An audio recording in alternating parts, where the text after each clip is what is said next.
مولانا ابراہیم سعید کے بیانات کے لیے ابراہیم سعید آفیشل کو سبسکرائب کریں۔ الحمدللہ الذی خلق الانسان وعلمہ البیان والصلاة والسلام علی سید الانس والجان اما بعد فاعوذ باللہ من الشیطان الرجیم بسم اللہ الرحمن الرحیم لعنت اللہ علی الکاذبین صدق اللہ العظیم اللہم صل علی محمد وعلی آل محمد كما صليت على إبراهيم وعلى آل إبراهيم إنك حميد مجيد اللهم بارك على محمد وعلى آل محمد كما باركت على إبراهيم وعلى آل إبراهيم إنك حميد مجيد۔ انتہائی ذی قدر سامعین، سب سے پہلے بارگاہ خداوندی میں دعا گو کہ اللہ رب العزت حق بولنے کی توفیق عطا فرمائے اور پھر اسی حق پر اللہ کریم ہم سب کو عمل کرنے کے ساتھ ساتھ اپنی زندگیاں بسر کرنے کی توفیق بھی نصیب فرما۔ آپ کے سامنے قرآن کریم کے آیات کا آخری حصہ تلاوت کیا، لعنت اللہ علی الکاذبین، اللہ کی لعنت ہو جھوٹوں پر۔ اور یقیناً آج آپ کے سامنے اسی جھوٹ کے متعلق اور ان کے جو نقصانات ہیں اس کے متعلق مختصر انداز میں گفتگو کروں گا۔ یاد رکھیں، اسلام میں سب سے بری جو عادت ہے نا، وہ ہے جھوٹ کی، اور یقیناً جھوٹ کی برائی اور قباحت کے لیے یہی کافی ہے کہ اسلام نے اسے نفاق والی عادتوں میں شمار کیا ہے۔ جیسے کہ مسلم میں بھی حدیث موجود ہے، بخاری میں بھی موجود ہے کہ آپ صلی اللہ علیہ وسلم نے فرمایا کہ جس شخص میں یہ 4 باتیں ہوں گی وہ خالص منافق ہوگا، اور اگر ان میں سے ایک بات موجود ہوگی تو یقیناً اس شخص میں ایک عادت منافق والی ہوگی، یہاں تک کہ وہ اس عادت کو چھوڑ نہ دے۔ وہ کون سی 4 باتیں ہیں کہ جسے آپ صلی اللہ علیہ وسلم نے فرمایا کہ وہ خالص منافق ہوگا؟ پہلی بات کہ جب بھی اس کے پاس کوئی امانت رکھی جائے تو وہ اس میں خیانت کرے گا۔ یاد رکھیں، امانت صرف نقدی کی صورت میں نہیں، امانت عہدے کو بھی کہا جاتا ہے۔ اگر اللہ نے آپ کو ایک عہدہ دیا، یقیناً یہ ایک امانت ہے، اس امانت کو صحیح طور پر نبھانا ہے، اور اگر صحیح طور پر نبھا نہیں سکتے تو بہتر یہ ہے کہ اس سے پیچھے ہٹ جائیں۔ اسی طرح اللہ نے آپ کو ایک مقام دیا، ایک درجہ دیا، یقیناً یہ ایک امانت ہے، اور یقیناً اس درجے میں، اس مقام میں اگر آپ نے ادھر ادھر کی کوئی حرکت کی تو یقیناً آپ نے اس مقام اور اس درجے میں خیانت کی۔ اور یاد رکھیں، آج ہمارے ہاں جو ماحول بن رہا ہے، آئے روز لوگ جو ایک دوسرے کے پیچھے پڑے ہوئے ہیں، چاہے وہ یو سی کی چیئرمین شپ والی سیٹ کیوں نہ ہو، یا اسی طرح کونسلر والی، یا اسی طرح دیگر جو عہدے ہوتے ہیں، ہر ایک خوشی کے لیے کھڑا ہوتے ہیں اور یقیناً اپنے جوش و جذبے کے ساتھ، لیکن جب اللہ انہیں یہ سیٹ نصیب کر دیتا ہے تو اس کے اندر وہ جو خیانتیں کرتا ہے، اللہ معاف کرے۔ یاد رکھیں میرے بھائیوں، ہم تو یہ سمجھ رہے ہیں کہ امانت صرف یہ ہے کہ اگر کسی نے میرے پاس کوئی چیز رکھوا دی، پیسے وغیرہ یا کوئی اور چیز، بس یہ نہ، عہدہ بھی امانت ہے۔ اللہ نے آپ کو عہدہ دیا، یہ بھی امانت۔ اگر آپ یو سی کے چیئرمین بن گئے، یہ بھی ایک امانت۔ آپ یو سی کے کونسلر بن گئے، یہ بھی ایک امانت۔ آپ اگر یو سی کے کوئی اور عہدے پر آ گئے تو یہ بھی امانت۔ اس میں خیانت کرنا یہ بھی گناہ ہے، اس میں خیانت کرنا بھی گناہ ہے۔ بہرحال ایک تفصیلی گفتگو ہے، انشاءاللہ کسی موقع پر اس پر بھی وضاحت کریں گے۔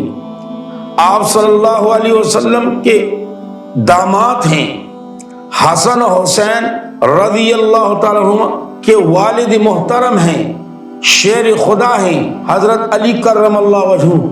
ایک مرتبہ تشریف فرماتے، ان کے ساتھ ان کے بیٹے حضرت حسین رضی اللہ تعالیٰ عنہ موجود تھے۔ دو بچے آ گئے تختیاں لے کر، کہا جی آپ دیکھیں۔ حضرت حسین رضی اللہ تعالیٰ عنہ سے کہنے لگے کہ ان میں سے کون سا خوشخط ہے، کس کی خوشخطی اچھی ہے۔ اب جیسے وہ دیکھنے لگے، حضرت علی کرم اللہ وجہہ نے کہا بیٹا خیال کرنا، کہیں امانت کو غیر امانت کے حوالے نہ کرنا، خیال کرنا کہیں ایسا نہ ہو کہ جو خوشخط ہو آپ اسے غیر خوشخط کہہ دو، اور جو غیر خوشخط ہو آپ اسے خوشخط کہہ دو۔ یہ بھی اللہ کے ہاں جرم ہے، یہ بھی اللہ کے ہاں جرم ہے، اور ہمارے ہاں ان چیزوں پر کوئی پرواہ نہیں کرتا۔ بس پڑے ہوئے سارے ایک دوسرے پر الزام تراشیاں، ایک دوسرے پر جھوٹ بہتان۔ یقین جانے میں کبھی کبھار حیران ہو جاتا ہوں کہ غریب عوام کس حال پر ہے، اور ہمارے حکمران طبقے کو پتہ نہیں کیا ہو گیا، ایک دوسرے کے پیچھے پڑے ہوئے۔ ارے بابا جو بھی ہوا ہے، جس کی بھی وجہ سے ہوا ہے، اسے اس وقت چھوڑ دو۔ اب سوچنا یہ کہ اس سے نمٹنا کیسا ہے، لوگوں کو اس سے کیسے چھڑائیں گے، لوگوں کی جان کیسے چھڑے گی اس سے۔ لیکن بس آئے روز میڈیا پر آپ دیکھیں، ایک دوسرے پر الزام تراشیاں، ایک دوسرے پر بہتان، ایک دوسرے پر جھوٹ۔ اور یقین جانے یہ باہر کے جو ممالک ہیں نا، وہ ہمارے اس حال کو دیکھ کر ہم پہ خوب ہنستے ہیں کہ دیکھیں جی ماشاءاللہ۔ تو بہرحال عرض یہ کر رہا تھا، پہلی بات کہ جب بھی اس کے پاس امانت رکھی جائے اس میں خیانت کرتا ہے۔ دوسری بات کہ جب بھی وہ گفتگو کرتا ہے کسی سے تو جھوٹ بولتا ہے۔ اللہ معاف کرے، ہمارے ہاں یہ چیز عام ہو چکی ہے، چاہے عوام ہو یا خواص ہو۔ یہ بات تو کوئی محسوس بھی نہیں کر رہا کہ جی جھوٹ بول رہا ہوں، جھوٹ کی کس قدر قباحت ہیں، کس قدر برائیاں ہیں۔ اور یقیناً اسلام کی نظر میں جھوٹ جو ہے، ہاں اس کو اللہ کریم نے کس میں شمار کیا ہے۔ میں نے آپ کے سامنے قرآن کریم کا وہ آیات کا بالکل آخری سا، لعنت اللہ علی الکاذبین، اللہ کی لعنت ہو، پٹکار ہو ان لوگوں پر جو جھوٹ بولتے ہیں۔ آپ خود سوچیں نا۔ تو دوسری بات یہ کہ جب بھی گفتگو کرے گا تو جھوٹ بولے گا۔ اسی طرح جب بھی کوئی وعدہ وغیرہ کرے اس کی خلاف ورزی کرے گا، اور جب بھی اگر کسی کے ساتھ اس کا بحث مباحثہ ہو، تکرار وغیرہ ہو، ایسی گفتگو اللہ معاف کرے، فحش گفتگو، گالی گلوچ حد، انسان حیران ہو جاتا ہے۔ تو یہ 4 باتیں ہیں جس کے متعلق میرے نبی نے فرمایا کہ جس شخص میں یہ 4 باتیں ہوں گی وہ خالص منافق ہوگا۔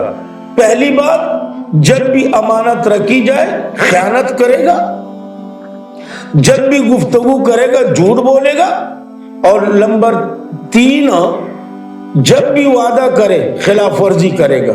نمبر 4، جب بھی کسی کے ساتھ بحث مباحثہ تکرار وغیرہ تو فحش گفتگو گالی گلوچ وغیرہ اس میں مبتلا ہوگا۔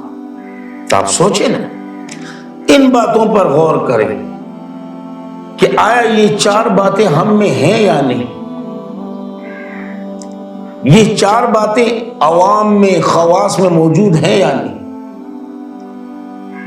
یہ جو ہمارے جو سیاسی لوگ ہیں، میں سب کی قدر کرتا ہوں، لیکن جب ووٹ لینے کے لیے آتے ہیں تو کس طرح وعدے کرتے ہیں، لوگوں کو کیسے سبز باغ دکھاتے ہیں، لوگوں کو کس انداز میں ورغلاتے ہیں، اور جب سیٹ تک پہنچ جاتے ہیں تو یقین جانے پیچھے پلٹ کے بھی نہیں دیکھتے ہیں کہ جی کسی نے مجھے یہاں تک پہنچایا ہے، کوئی یہاں تک مجھے پہنچانے والا تھا، ذرا ان کا بھی حال پوچھ لو۔ نہ جی، یہ نہیں ہے، صرف جھوٹے وعدے۔ آپ خود سوچیں نا، ایک بندہ جھوٹ کے ذریعے سیٹ تک پہنچ جائے تو آپ خود سوچیں کہ وہ بندہ اس سیٹ کا کیا حق ادا کرے گا، اس سیٹ کا وہ کیا حق ادا کرے گا۔ جو مکر و فریب کے ذریعے اس کرسی تک پہنچ جائے تو وہ اس کرسی کا جو حق ہے وہ کیسے ادا کرے گا۔ آپ خود سوچیں نا، تو پھر یہی نتیجہ سامنے آئے گا کہ ایک دوسرے پر الزام تراشیاں ہوگی، ایک دوسرے پر بہتان ہوگا، ایک دوسرے پر جھوٹ ہوگا۔ کبھی سیاسی لوگ فوج کی طرف انگلیاں اٹھائیں گے، کبھی فوج ادارہ جو ہے وہ سیاسی لوگوں کی طرف۔ خدا را، یہ کیا ہو رہا ہے؟ یہ تو اپنے ملک کو زبردستی دیگر ممالک کے سامنے ننگا کرنا ہے، ان کو یہ بتانا ہے کہ جی ہم آپس میں ایک نہیں۔ ارے بابا، آپس کے جو بھی معاملات ہیں لیکن باہر کے لیے تو سب ایک ہونے چاہیے نا۔ اور یقیناً اس طریقے سے اگر یہ معاملہ چلتا رہا تو یہ ملک اور روز بروز نیچے آئے گا۔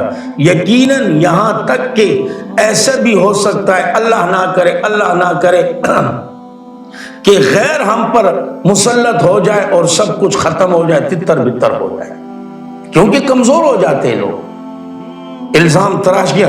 خدا را، میں تمام بھائیوں سے کہوں گا، عوام ہو، خواص ہو، سیاسی ہو، غیر سیاسی ہو، خدا را جھوٹ سے پرہیز کرو۔ اور یقیناً یہ جو آئے روز ایک دوسرے پر الزام لگاتے ہو نا، اس سے بھی ذرا پرہیز کرے گا۔ اگر یہ سچ ہے تو پھر ہونا تو یہ چاہیے کہ نکال دیا جائے ایسے لوگوں کو، کیونکہ حاکم تو حاکم ہوتا ہے، سربراہ تو سربراہ ہوتا ہے۔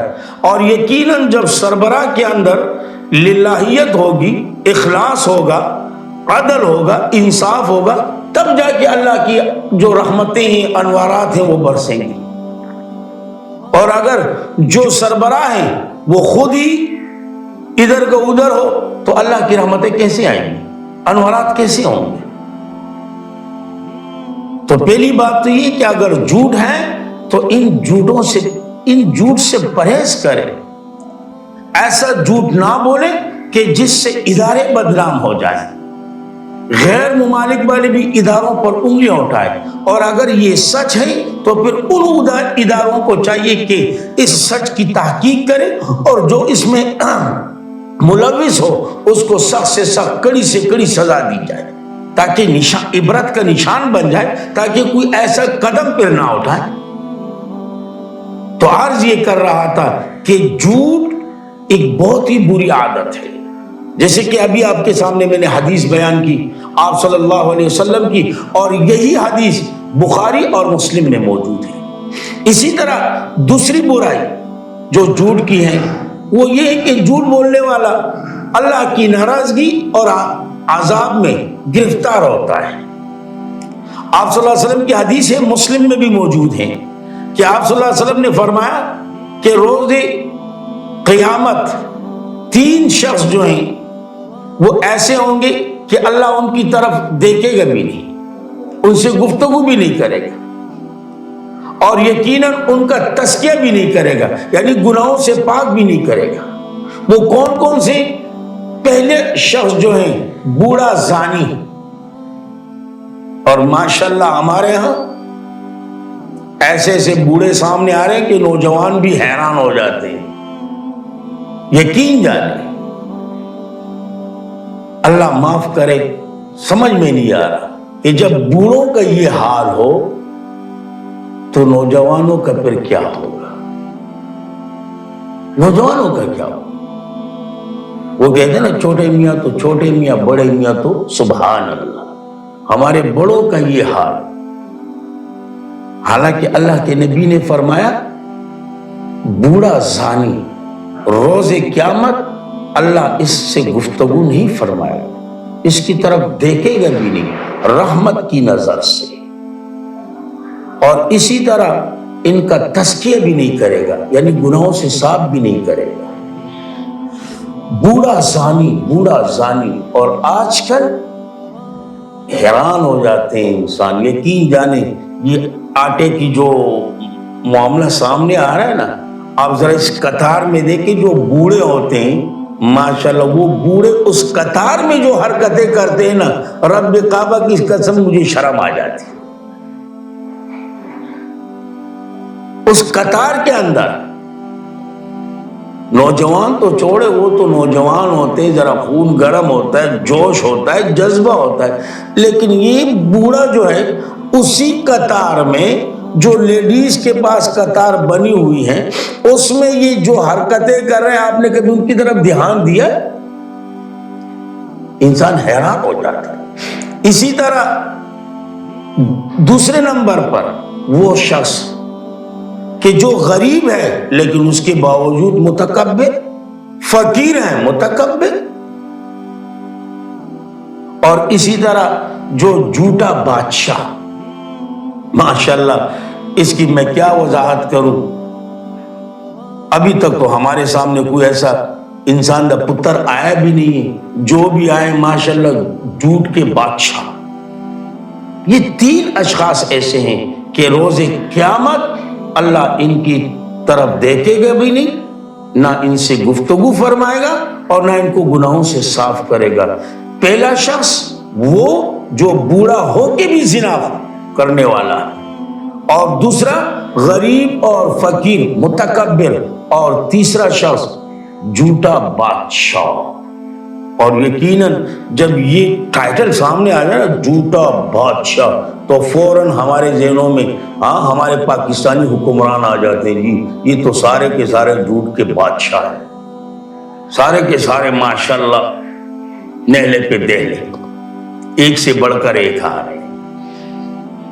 اور یقین جانے ہر ایک اپنے جھوٹ چھپانے کے لیے دوسرے پر الزام تراشی، دوسرے پر الزامات، دوسروں پر قسم قسم کے بے جا جو باتیں ہوتی ہیں وہ چسپاں کرنا، یہ لگے رہتے ہیں۔ اس نے کیا، اس نے کیا، وہ کیا، فلاں، ارے ہمیں اس سے کوئی سروکار نہیں، کس نے کیا، جس نے کیا، اس نے کیا، ہمیں بس اب یہ چاہیے کہ اس آفت سے نکلیں گے کیسے، اس مصیبت سے باہر کیسے آئیں گے، ہمیں یہ کرنا ہے، چھوڑیں ان باتوں کو۔